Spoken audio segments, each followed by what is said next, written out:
somewhere in the archived records of a county hospital that no longer exists.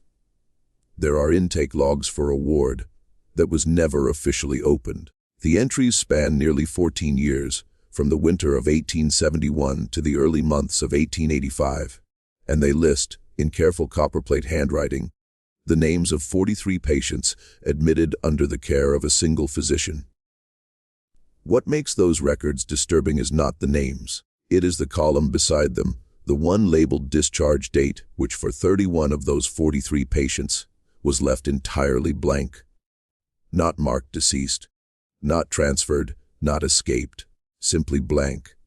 For decades, those ledgers sat in the basement of a former county building in upstate New York, unread and uncatalogued, bundled beneath the papers of a man whose medical license had been surrendered quietly, without public hearing. In the spring of 1885, his name was Dr. Elias Galt, and if you asked anyone in the village of Harwick Hollow in those years what kind of doctor he was, they would have told you without hesitation that he was the finest physician in the county. A man of extraordinary gifts, a man devoted above all else to keeping his patients alive. They were right about that last part. Before we continue with the story of Elias Galt and the ward that time forgot, if this is your first time here, welcome to Liturgy of Fear. Subscribe now and hit the bell so you never miss a story like this one. And we'd love to know what state or city you're listening from. Drop it in the comments below. Now, let's go back to the winter of 1871, to a valley in upstate New York where the snow came early and the sick had nowhere else to turn. The hamlet of Harwick Hollow sat at the bottom of a narrow glacial valley, about 40 miles northeast of Albany, pressed between the Helderberg escarpment to the west and a dense stand of old-growth hemlock forest to the east. It was not a prosperous place. It had never been prosperous. The farms that climbed the valley's lower slopes produced enough rye and potatoes to keep families fed through the long winters, but not enough surplus to attract the kind of commerce that might have brought a proper town into being. There was a mill, an inn, a general store, a Methodist church of pale clapboard that needed painting, and by 1868, a single-room medical office attached to the rear of the Galt House on Fallow Creek Road. The county seat was in Coxsackie, nearly 2 hours by road when the weather cooperated, which it seldom did between November and April. Before Elias Galt arrived in Harwick Hollow in the autumn of 1866, the nearest physician had been an elderly man named Dr. Prentice Halverson, who traveled a circuit between 4 villages and was known as much for his fondness for bourbon whiskey as for his medical acumen.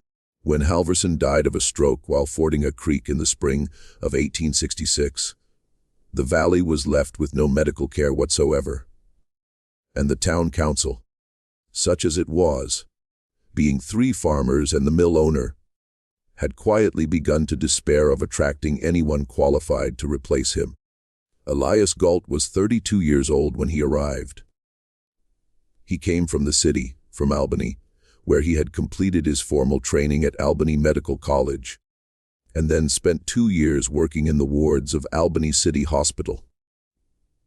His colleagues there would later describe him as methodical, precise, and unusually patient, a man who took careful notes and revised them carefully, who never seemed to tire of a difficult case when other physicians had already begun to speak of hopeless situations. He had published a single paper in the American Journal of Medical Sciences in 1864 on the subject of respiratory complications in patients recovering from typhoid fever. The paper was not remarkable.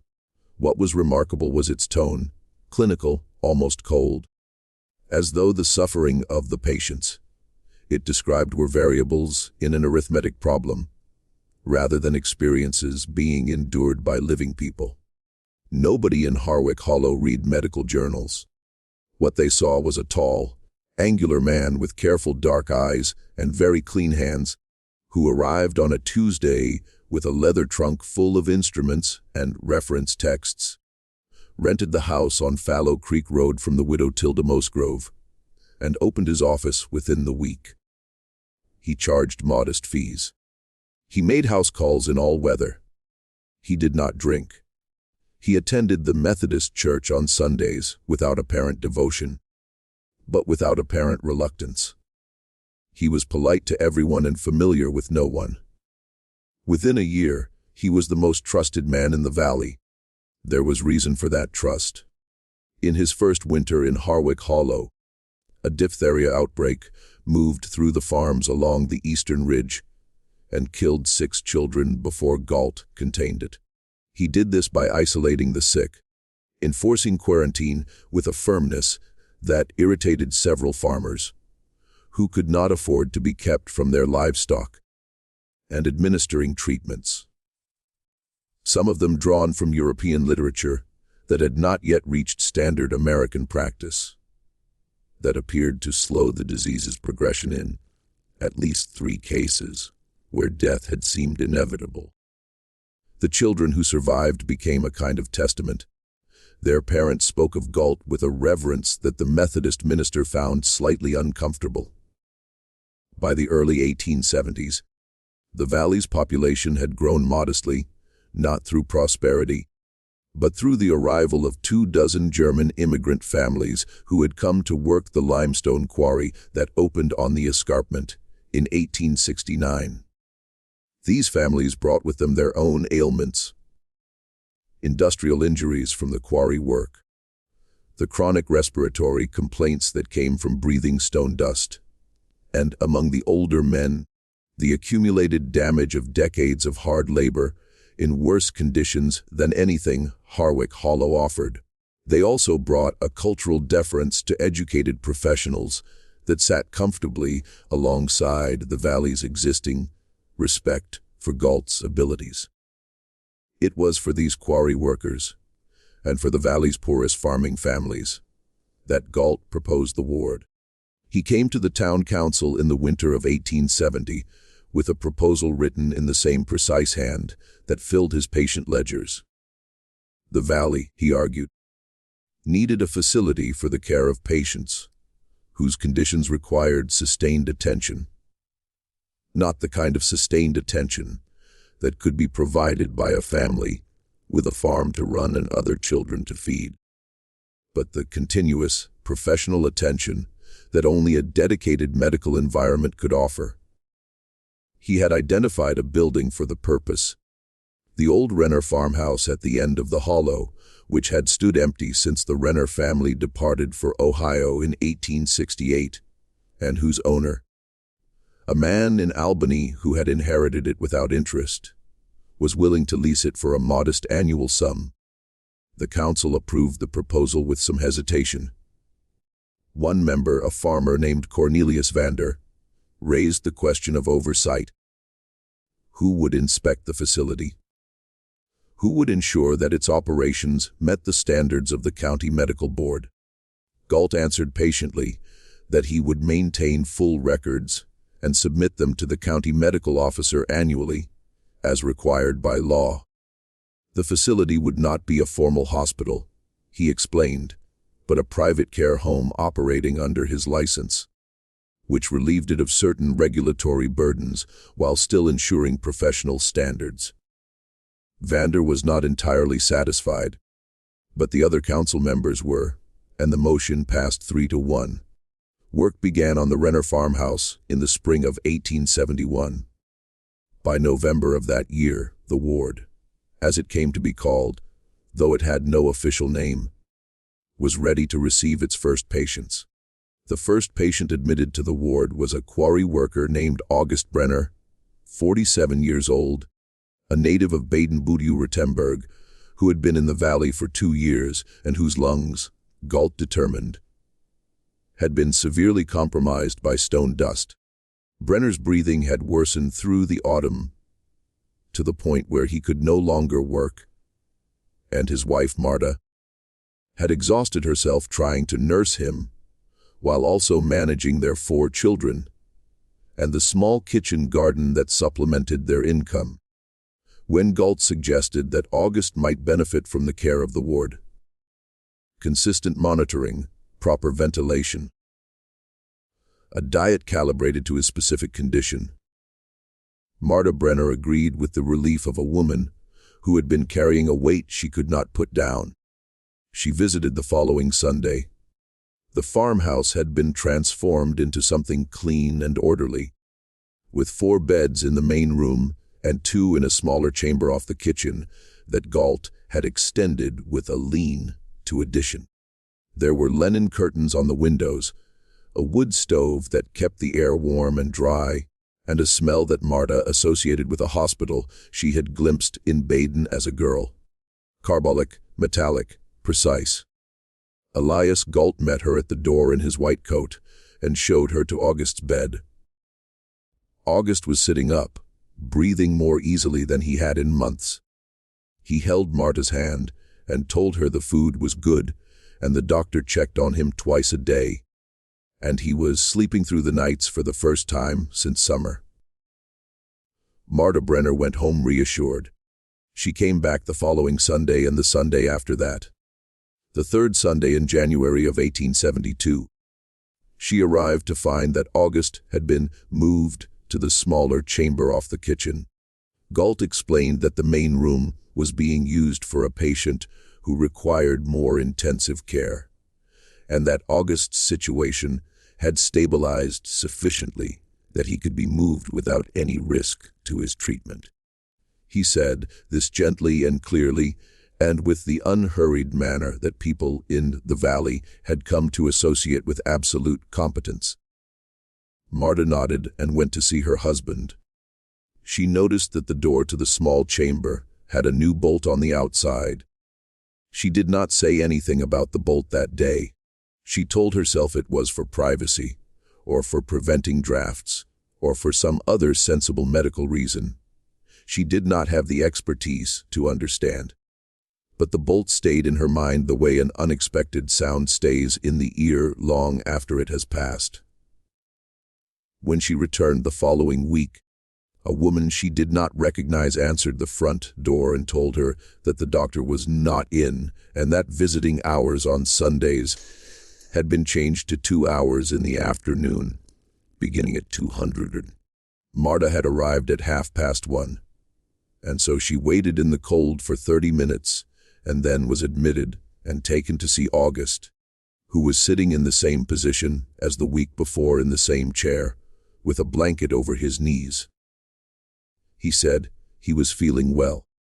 His voice was flat in a way that Marta could not quite identify.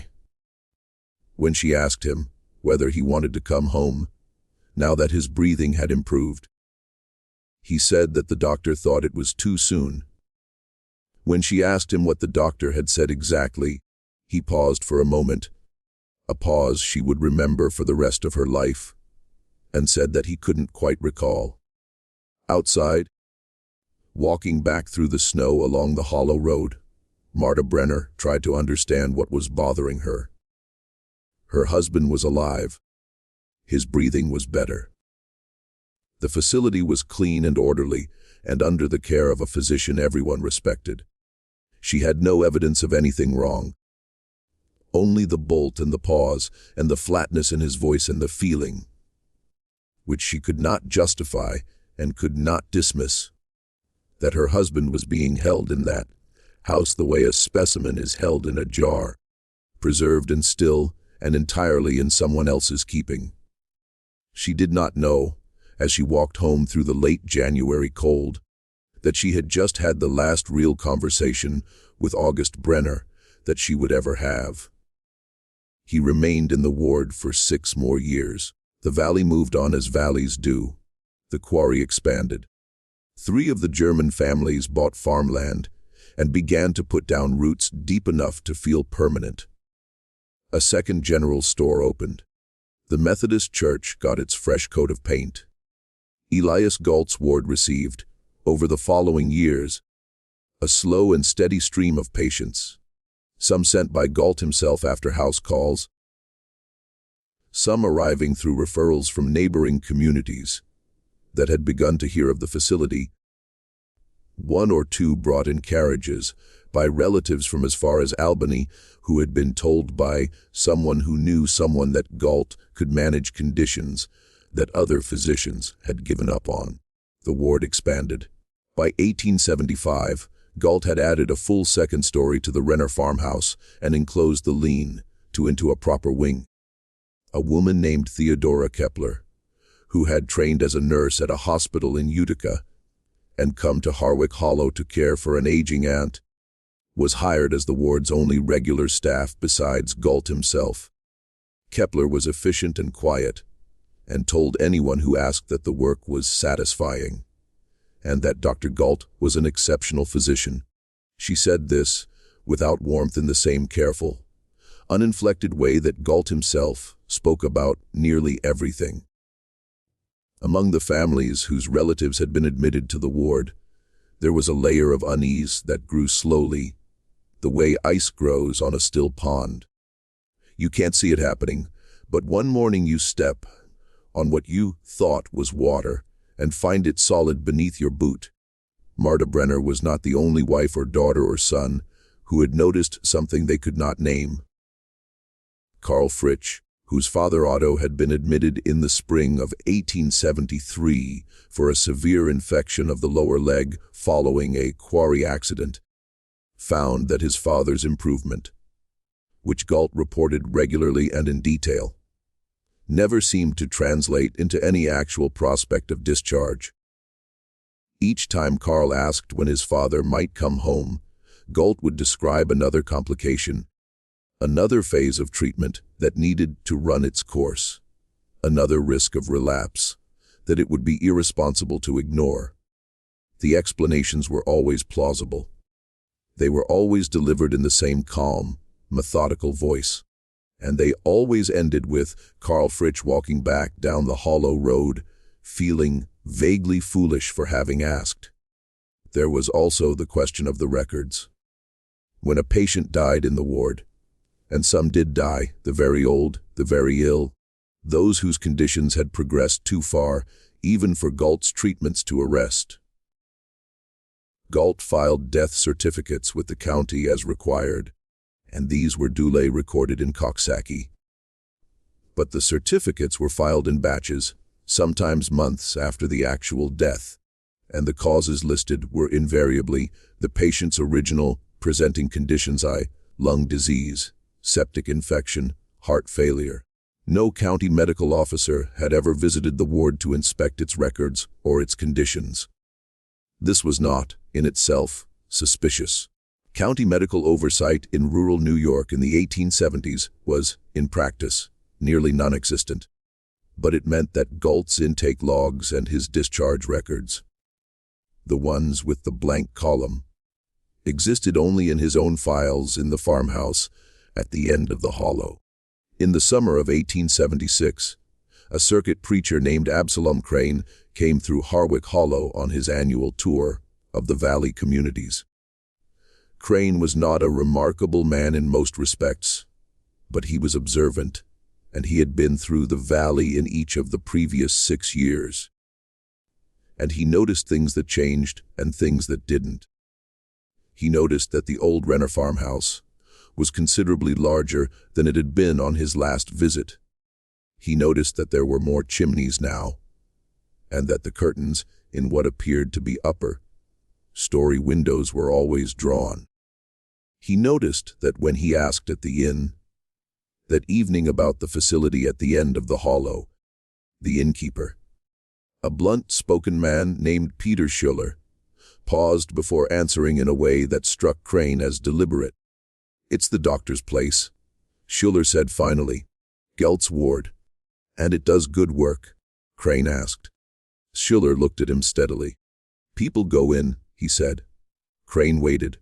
"And they don't often come back out," Schuller said, and then turned away to wipe down the bar, and did not say anything more on the subject. Crane sat with his supper and thought about what Schuller had said. He thought about it for the rest of his circuit, and when he returned to Albany in the fall, he mentioned it almost as an afterthought over dinner with a colleague to a man named James Aldgate. who was a reporter for the Albany Evening Journal and who collected unusual observations the way other men collected stamps. Aldgate wrote nothing about it immediately, but he kept the name, Elias Galt, Harwick Hollow, and he began, quietly and without hurry, to make inquiries.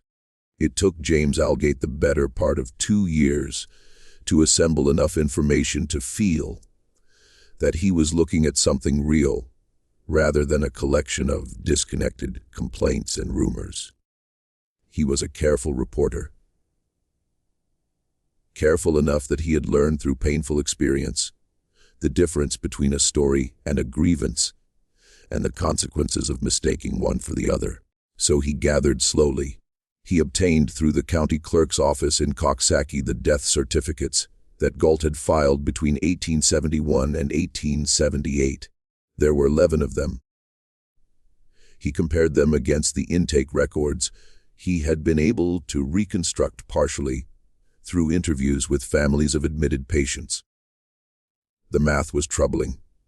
He could identify through those interviews at least 28 individuals who had been admitted to the ward during that period. 11 had death certificates. He could find no record of any of the remaining 17 being discharged.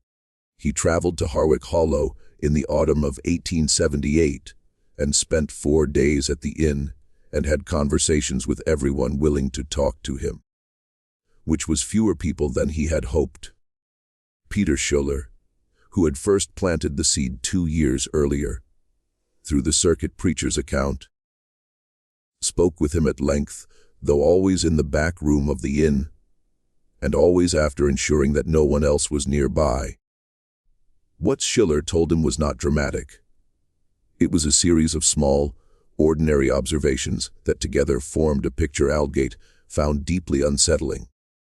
Schuller had seen patients in the ward's yard in the warmer months, sitting in chairs or walking slowly near the garden that Kepler kept on the south side of the building. He had spoken once with a man he recognized as Emil Vorst, a farmer from the northern end of the valley who had been admitted 2 years earlier for a severe winter illness that had nearly killed him.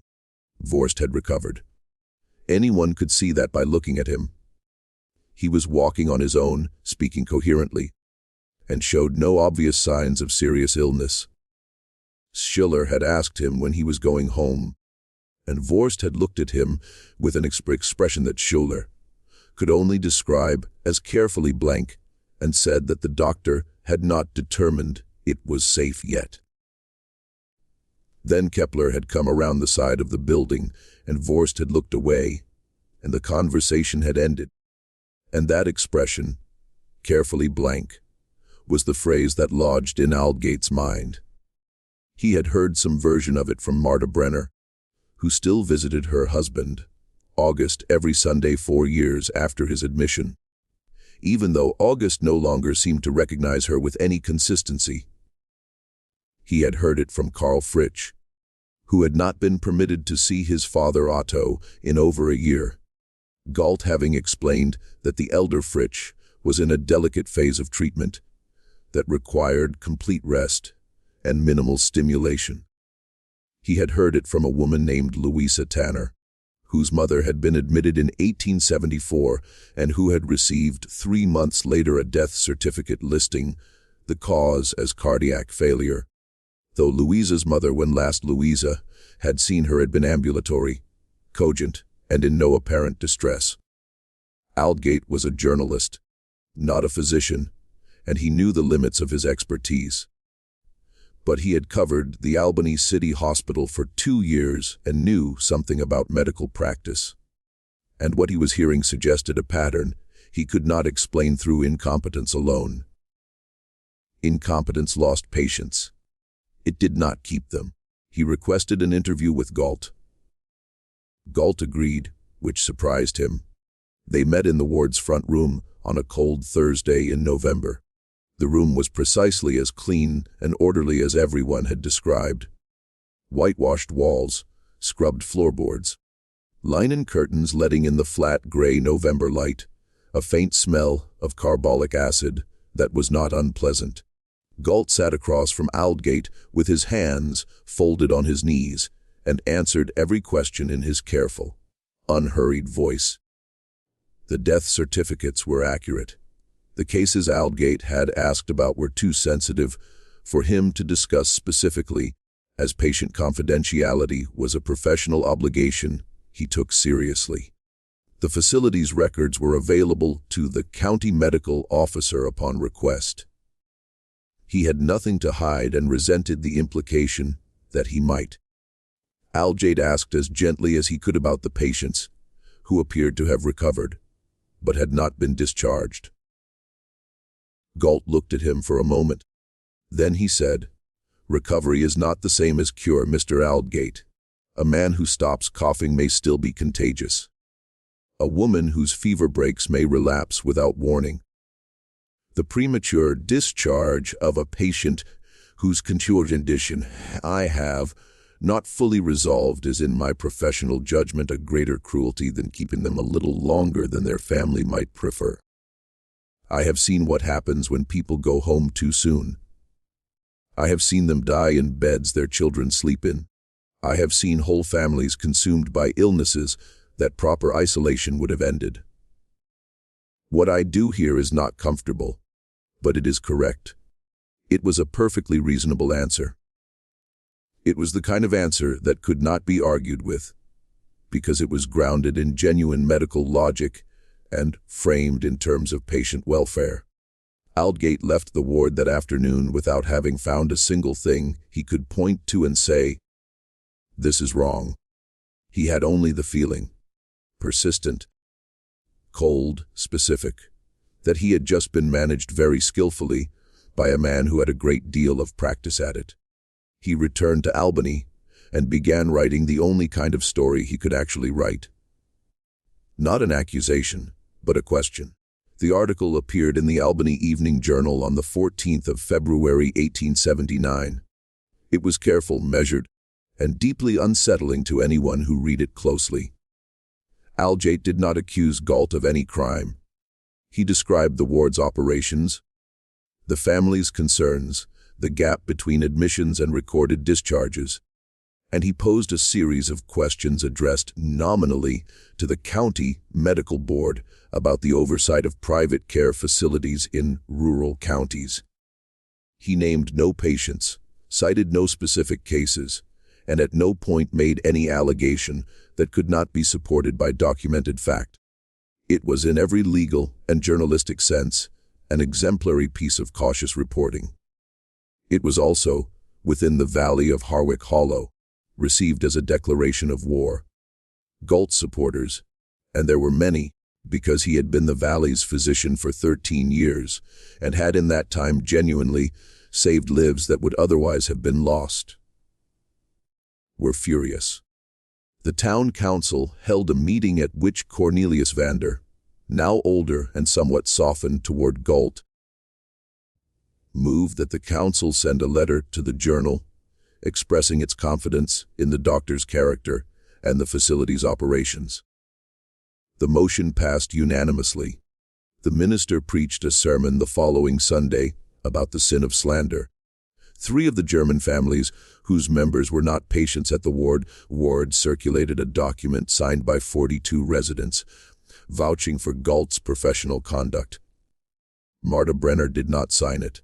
Neither did Karl Fritsch, and there were 4 or 5 others, quieter, less willing to draw attention, who also did not sign, and who in the weeks that followed the article's publication found themselves the subjects of a kind of social pressure that was not quite ostracism, but had much the same practical effect. The Valley had decided what it believed, and it believed in Elias Galt, and those who did not were an uncomfortable presence in a community that had organized itself around his competence for over a decade. But Aldgate's article had also been read in Albany, where it reached the desk of the State Medical Board's administrative secretary, a man named Horace Delacroix, who was methodical in his own way and who took seriously his obligation to follow up on credible complaints about licensed practitioners. Delacroix wrote to Galt, requesting a formal submission of patient records for the preceding 5 years.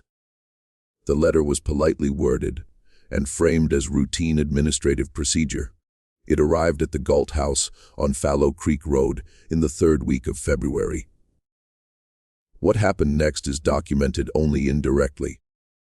A farmhand named Silas Prout, who occasionally helped with deliveries along the Hollow Road, later told Aldgate that he had seen on the night of February 23rd a considerable amount of smoke coming from the chimney of the ward's new stone outbuilding, the one that had been added to the property in 1876, and that appeared to serve as a storage facility for the ward's records and supplies. It was, Prout said, more smoke than a heating fire would produce. It was the kind of smoke that comes from paper. 3 weeks later, Galt submitted to the State Medical Board a set of records that covered only the years from 1876 to 1879, and that showed for that period 19 patient admissions and 19 corresponding discharges or death certificates. The records were clean, legible, and internally consistent.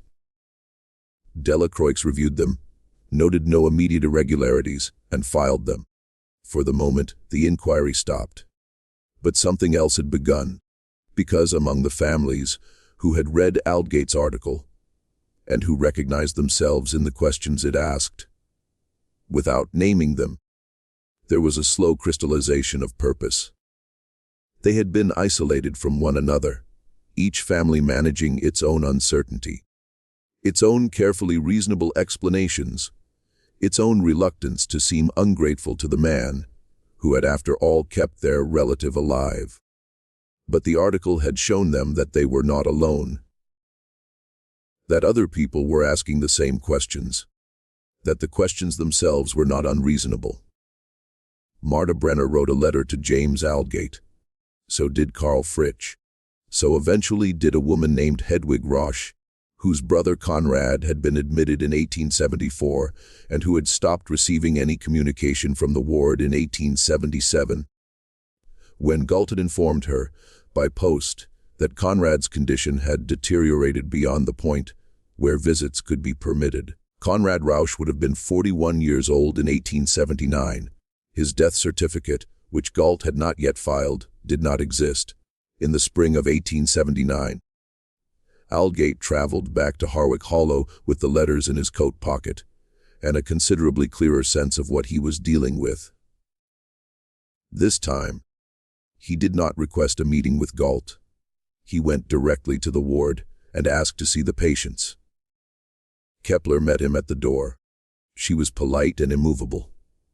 The ward was not open for unannounced visits. The doctor was not in. She would convey his request. Aldgate asked specifically to see August Brenner. Kepler said that Mr. Brenner's care requirements did not permit unannounced visits. Aldgate asked to see Conrad Roche. Kepler's expression did not change, but something behind her eyes shifted in a way that Aldgate noticed and filed away. She said she was not aware of a patient by that name. Aldgate said that Conrad Rausch had been admitted to this facility in July of 1874 and had not been reported discharged or deceased. Kepler said she could not discuss individual patient cases. She said it with perfect composure. Then she closed the door.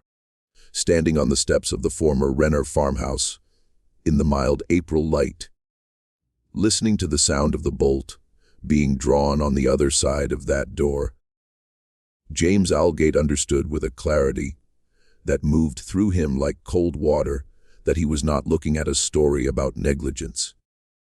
The investigation that followed was not swift, and it was not clean, and it did not produce the kind of dramatic single revelation that makes for a satisfying story. What it produced was a slow accumulation of pressure, legal, medical, and journalistic, that eventually made Elias Galt's situation untenable in a way that all his careful management could not address. It began with Marta Brenner. In May of 1879, Marta Brenner retained a lawyer, a young man in Coxsackie named DeVerox Hollis, who had read Al Gates' article and who agreed at reduced fee to pursue a formal petition to the county court for access to her husband. The petition argued that Marta, as August Brenner's wife, had a legal right to information about his condition and to make decisions regarding his care. It was a straightforward legal argument, and Hollis made it well. The county judge, a cautious man named Orville Strang, who was aware of Galt's standing in the community and disinclined to create controversy, nevertheless signed the order in June because he could find no legal basis for refusing it. Galt's response, submitted through his own lawyer in Albany, was to present August Brenner's condition as one of severe mental deterioration. The result, he claimed, of the original lung disease's impact on August's neurological function. He submitted a medical report in his own hand describing a man who was no longer capable of self-directed action or coherent communication, and who required continuous institutional care for his own safety and the safety of others. He argued that Marta Brenner's visits, far from benefiting August, were causing him distress that set back his treatment. Judge Strang appointed a neutral physician from Albany, a man named Dr. Francis Cleary, to evaluate August Brenner's condition and report to the court. Cleary visited the ward on a Tuesday morning in August of 1879. He was accompanied by a county constable, which Galt had not been informed would be the case, and which Kepler, meeting them at the door, had no legal basis to refuse. Galt himself was not present.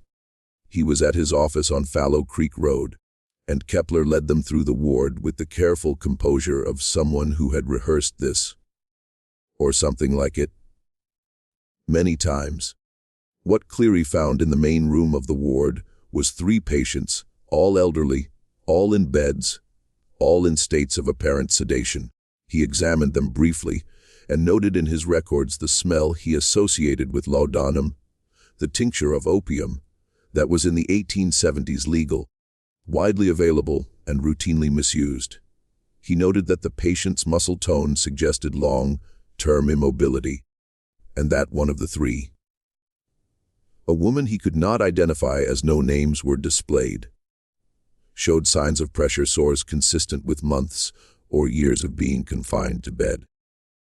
He asked Kepler to show him the remaining patients. Kepler said that the other rooms were in use and could not be disrupted. The constable said that the court order covered the entire facility. Kepler said she would need to consult with Dr. Galt. The constable said that was not an option currently available to her, and he stepped past her into the hallway. The second and third rooms held 2 patients, each in similar conditions to those in the main room. The small chamber off the kitchen, the one with the bolt on the outside, held 1 patient. Cleary estimated the man's age at approximately 50, which matched August Brenner's age in 1879. The man was awake in a chair by the window, and he looked at Cleary when Cleary entered the room with a slow, slightly unfocused attention of someone who had been in a chemically dampened state for a long time. Cleary asked him his name. The man said after a pause that his name was August. Cleary asked him what month it was. August looked out the window at the summer light and then looked back at Cleary and said he didn't know. Cleary asked him if he wanted to go home. August was quiet for a long time. Then he said, slowly and with evident difficulty, "I don't think the doctor wants me to." That sentence, 6 words, spoken by a man who appeared physically recovered from a respiratory illness, an original reason for original reason 8 years earlier, was the center of Francis Cleary's report to the court. The report concluded that August Brenner showed no signs of active disease requiring institutional care, that his cognitive impairment appeared consistent with prolonged administration of sedative compounds, rather than neurological disease, and that his retention in the facility was, in Cleary's professional opinion, medically unwarranted. The report also noted carefully that the ward's population appeared to consist primarily of patients who had, by all physical evidence, recovered from their presenting conditions, and who were being maintained in a state of pharmacological compliance that prevented them from exercising or expressing any desire to leave. Galt was called before the State Medical Board in October of 1879. He came prepared with records, citations, and a detailed defense of his treatment protocols. He argued that Cleary's observations were those of a general practitioner unfamiliar with the specific complexities of long-term chronic care. He argued that the medications he used were standard components of any responsible treatment regimen for patients with the profiles his ward served. He argued that Marta Brenner's petition was the product of a misunderstanding about the nature of her husband's condition, amplified by irresponsible journalism. He was persuasive. He had always been persuasive, and the board in 1879 was not equipped to act decisively on what it had, which was a pattern of suspicious evidence, rather than a single clear crime. But they kept watching, and in the watching more came out. Hedwig Roche finally demanded a formal accounting of her brother Conrad. Galt filed a death certificate in December of 1879, listing the cause as pneumonia and the date of death as September of the previous year. Hedwig, with Hollis's help, filed a petition for access to the burial records. The cemetery on the Hollow Road had no record of Conrad Roche. Galt explained that Conrad had been interred on the ward's property, which he owned, at the family's request. A request Hedwig stated for the record that had never been made by any member of the family, because no member of the family had been informed of Conrad's death until 15 months after it had allegedly occurred. An inquiry into the ward's property found, in the spring of 1880, evidence of a small enclosed area on the north side of the building that appeared to have been used as a burial site. It contained the remains of at least 4 individuals. 3 were eventually identified through the painstaking work of matching physical characteristics against intake records. Conrad Roche, a quarry worker named Philip Austern, and a woman from a neighboring valley, whose family had been told she was discharged in 1875. The 4th was never identified. Galt maintained through the entire process that the burials had been with the family's knowledge and consent, that the deaths had been from natural causes consistent with the patient's conditions, and that the delay in filing documentation was an administrative failure, not a deliberate concealment. He was asked, repeatedly, and in several different legal forums, to explain the blank discharge column.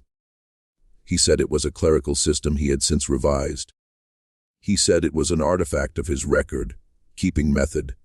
He said it meant nothing. The board could not prove that it meant anything definitive, but they could, and in the spring of 1885 they did.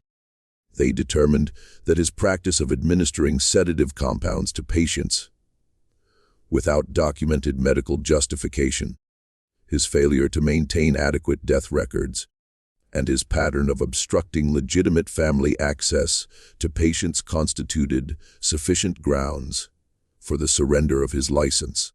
The proceeding was administrative rather than criminal. There was no trial. There was no jury.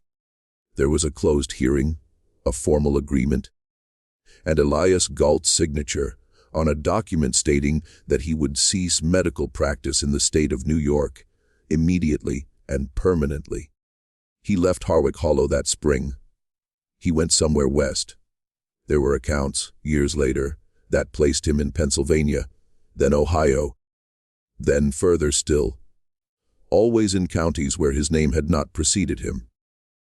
The ward on the Renner farmhouse property was emptied, and its remaining patients, 6 of them, including August Brenner, were returned to their families or, in 2 cases where there was no family to receive them, transferred to the county almshouse.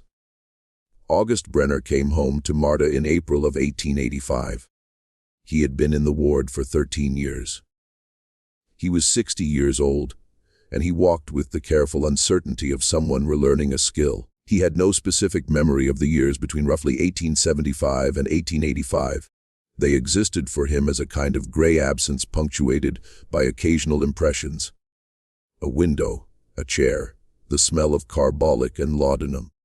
Kepler's footsteps in the hallway. He lived for another 4 years. He died in his own bed in the fall of 1889, with Marta beside him. His death certificate, filed by the county physician, listed the cause as heart failure. It was accurate. The question that James Aldgate spent the last years of his career trying to answer was not whether Elias Galt had done something wrong. The evidence for that was sufficient, even if it had never been sufficient for a criminal conviction. The question that kept him awake, that he returned to in his notes and in the long, careful essays he published in the years after the ward was closed, was a simpler and more terrible one. Why? Not why in the abstract, not what was wrong with a man who could do this, but why specifically, mechanically, in the terms of Galt's own stated beliefs, because Galt had on multiple occasions explained himself, not as an admission of wrongdoing, but as a defense of a philosophy. The prolonged administration of sedatives, he argued, was a legitimate tool for managing patients whose conditions made them difficult to treat through conventional means. The extended stays were a necessary consequence of taking recovery seriously, of refusing to discharge patients before he was certain, completely certain, that they would not relapse, would not spread disease, would not return to him worse than when they had arrived.